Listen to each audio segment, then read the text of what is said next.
the millionaire who secretly worked as a school janitor for 1 year. Imagine walking into school every morning and seeing the same quiet janitor pushing a dirty mop across the hallway. Students laughed at him. Teachers ignored him. Some treated him as if he were invisible.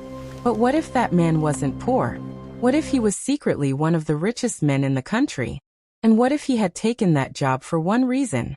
To find the one person worthy of receiving the fortune he had spent his entire life building? For 1 whole year he watched. He listened. He waited. And when he finally revealed who he really was, the entire school was left speechless. Greenfield Academy was one of the most prestigious schools in the city. The school was surrounded by beautiful gardens, expensive buildings, and perfectly maintained classrooms. Most of the students came from wealthy families. Their parents were business owners, politicians, doctors, lawyers, and executives. But at the beginning of the school year, a new janitor quietly joined the staff. His name was Samuel Adeyemi. Samuel was a middle-aged man who dressed in a faded uniform and worn-out shoes. He rarely spoke. He never complained. Every morning he arrived before everyone else. He swept the hallways. He cleaned classrooms. He emptied trash bins. He repaired broken chairs. And whenever something needed fixing, Samuel was usually the first person called.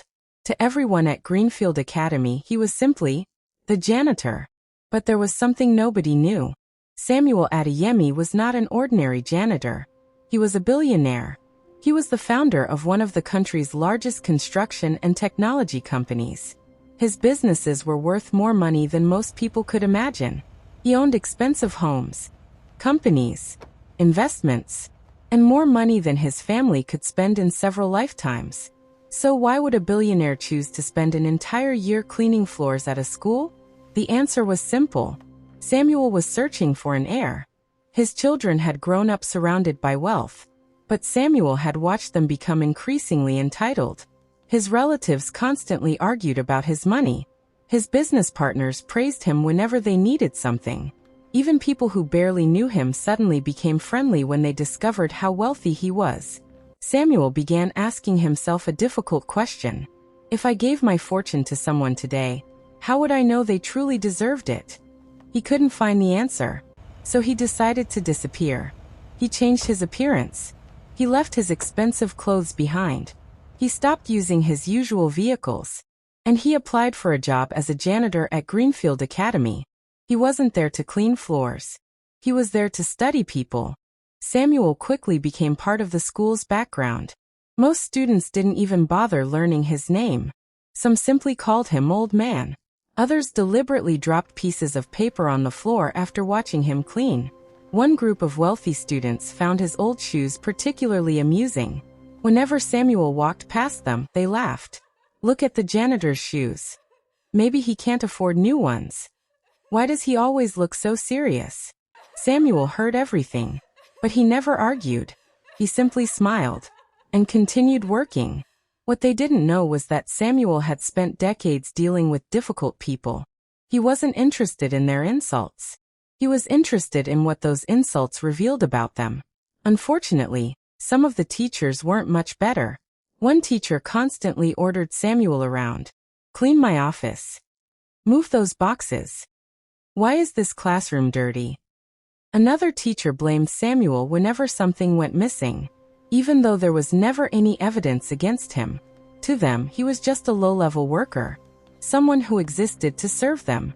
But one teacher was different. Her name was Mrs. Grace Williams. Every morning, she greeted Samuel. "Good morning, Mr. Samuel." Whenever she saw him carrying something heavy, she offered to help. Sometimes she even brought him a cup of tea. She didn't know he was rich. She didn't treat him differently because she believed he might reward her. She treated him well because she believed every human being deserved respect. Samuel noticed, and he remembered. Then Samuel met David. David was a scholarship student. Unlike many of his classmates, he didn't come from a wealthy family.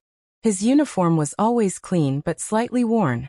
He didn't own the latest phone. He didn't arrive in expensive cars. And after school, David often stayed behind while waiting for his mother to finish work. One afternoon, Samuel was cleaning a classroom when some money accidentally fell from his pocket. He didn't notice. David did. The boy picked it up. For a moment he looked around. Nobody was watching. He could have kept it. Instead, he ran down the hallway. "Mr. Samuel." Samuel turned. David held out the money. "You dropped this." Samuel stared at him. "Are you sure?" David nodded. "Yes, sir." Samuel smiled. "Thank you." It was a small moment. But Samuel remembered it. Still, he wasn't convinced. One good action wasn't enough. He needed to know who David really was. Over the following months, Samuel quietly observed everyone. Sometimes he pretended to struggle with heavy boxes. Most people walked past him. Some complained that he was blocking the hallway. But David stopped to help. Another day, Samuel deliberately left a valuable-looking watch in a classroom. Several students noticed it. They began arguing over who should keep it. David found the watch later. He immediately took it to the school office. Samuel watched from a distance. Another time, Samuel pretended to be sick. Instead of asking whether he was okay, some students complained that the school wasn't being cleaned properly. But David came looking for him. "Mr. Samuel, are you feeling better?" Samuel smiled. David didn't know it. But every small act of kindness was being recorded in Samuel's mind. Then something even more unexpected happened. David noticed that Samuel often skipped lunch. So one afternoon, the boy brought him food from home. "It isn't much," David said. "But my mother made extra." Samuel stared at the food. For a moment he couldn't speak. Not because the food was expensive. It wasn't. It was a simple meal. But Samuel had spent years surrounded by people who wanted something from him. And here was a boy giving something away, when he had very little himself. Samuel finally understood. Money could buy loyalty, but it couldn't buy genuine kindness. As the year came to an end, Samuel's unusual behavior began attracting attention. The principal noticed that the quiet janitor was asking strange questions. He wanted to know about the school's scholarship students. He wanted to know which students helped others. He wanted to know how teachers treated support staff. Rumors began spreading. Some people thought Samuel was a spy. Others thought there was something strange about him. Then one afternoon, a student recorded a group of classmates mocking Samuel. The video was posted online. It spread throughout the community. Thousands of people watched the supposedly poor janitor being laughed at. Samuel saw the video. He didn't become angry. He simply looked at the screen and whispered, "Soon, everyone will know who they were really talking to." The school year was almost over. Samuel's test was coming to an end. The final school ceremony arrived. Parents filled the auditorium. Teachers dressed formally. Students prepared speeches. Then the principal announced that a very important businessman would be attending the ceremony. Everyone became excited. A few minutes later, several luxury vehicles arrived outside the school. A distinguished man stepped out. He wore an expensive suit.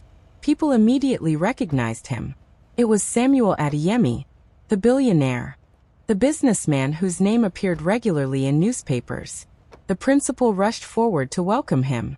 "Mr. Adeyemi, it is an honor to have you here." Samuel smiled. Then he asked a strange question. "Where is the janitor?" The principal froze. "The janitor?" "Yes," Samuel replied. "I would like to see him." Nobody understood. Then Samuel walked into the auditorium. The room became unusually quiet. He stood in front of the students. Then he removed his expensive jacket. Underneath was the same simple janitor's uniform. The same uniform he had worn every day for an entire year. Gasps filled the room. The students stared. The teachers stared. The principal looked completely confused. One of the students whispered, "That's Mr. Samuel." Another replied, "The janitor?" Samuel looked across the room. "Yes." Silence. Then he revealed the truth. He had spent the entire school year working at Greenfield Academy under a false identity. He wasn't studying the school's academic performance. He was studying its people. He wanted to know how people behaved when they believed there was nothing to gain. And now, he had his answer. Samuel announced that he would donate a large portion of his fortune toward education. But then he revealed something even more shocking. He had chosen someone to receive a major part of his foundation. Everyone expected it to be one of the wealthy students. Instead, Samuel turned toward the back of the auditorium. "David, please come forward." David froze. "Me." Samuel nodded. David slowly walked toward the stage. Samuel placed a hand on his shoulder. "You were kind to me when you believed I had nothing." David's eyes filled with emotion. "But I'm not giving you this opportunity simply because you were kind." Samuel paused. "I'm giving it to you because your actions showed me that you understand responsibility, humility, and compassion." David would receive a full scholarship. He would receive mentorship. And eventually, he would become one of the key leaders of Samuel's educational foundation. Then Samuel turned toward the audience. He wasn't angry.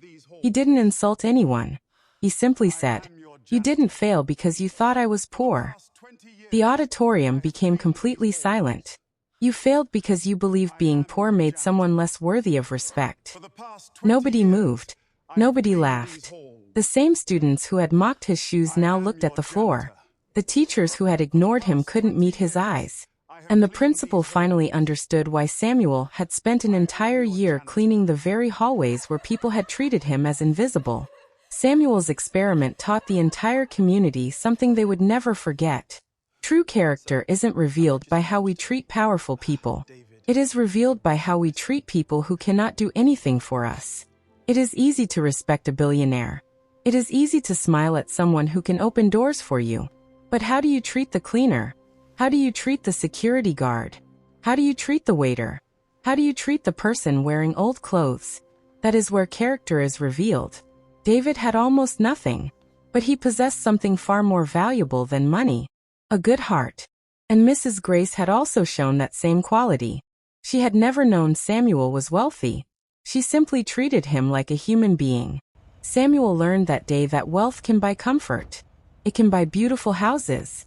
It can buy luxury cars. But it cannot buy genuine character. So never judge someone's worth by their clothes. Never mock someone because of their occupation. And never assume that someone's current situation is where their story will end. Because sometimes, the person you look down on today may be the very person holding the opportunity that could change your life tomorrow. And sometimes the greatest test of character is simply this: how do you treat people when you believe they have nothing to offer you?